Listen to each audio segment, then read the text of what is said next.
আজকের গল্প বাঘ বন্ধু। এক বাচ্চা মেয়ে ছিল। সে তার বাড়ির উঠোনে খেলতে খেলতে হঠাৎ একটা জঙ্গলের মধ্যে ঢুকে গিয়েছিল।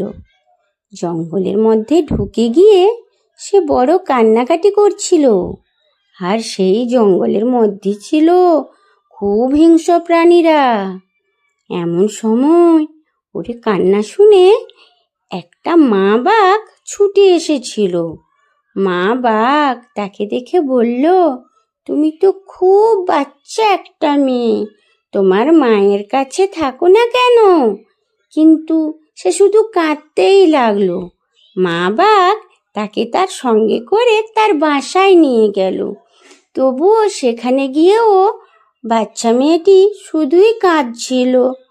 সে মা বাঘ তাকে তার দুধ দিয়ে পেট ভরিয়ে দিয়েছিল। মা বাঘ বুঝতে পেরেছিল যে ওর খিদে পেয়েছে।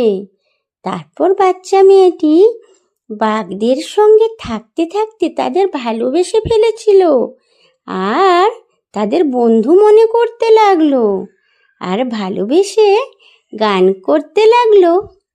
এক যে ছিল বাঘ, গায়ে ডোরা ডোরা দাগ, লক্ষ্মী সোনা ছেলে বলে কেউ মারে না, কেউ ধরে না, কেউ করে না রাগ।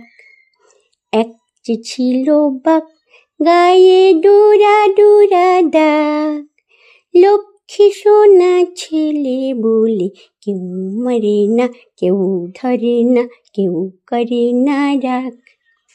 তার গান শুনে তার বাবা মা ছুটে এসেছিল, কেননা অনেকক্ষণ তাকে খোঁজাখুঁজি করছিল তার বাবা মা। তারপর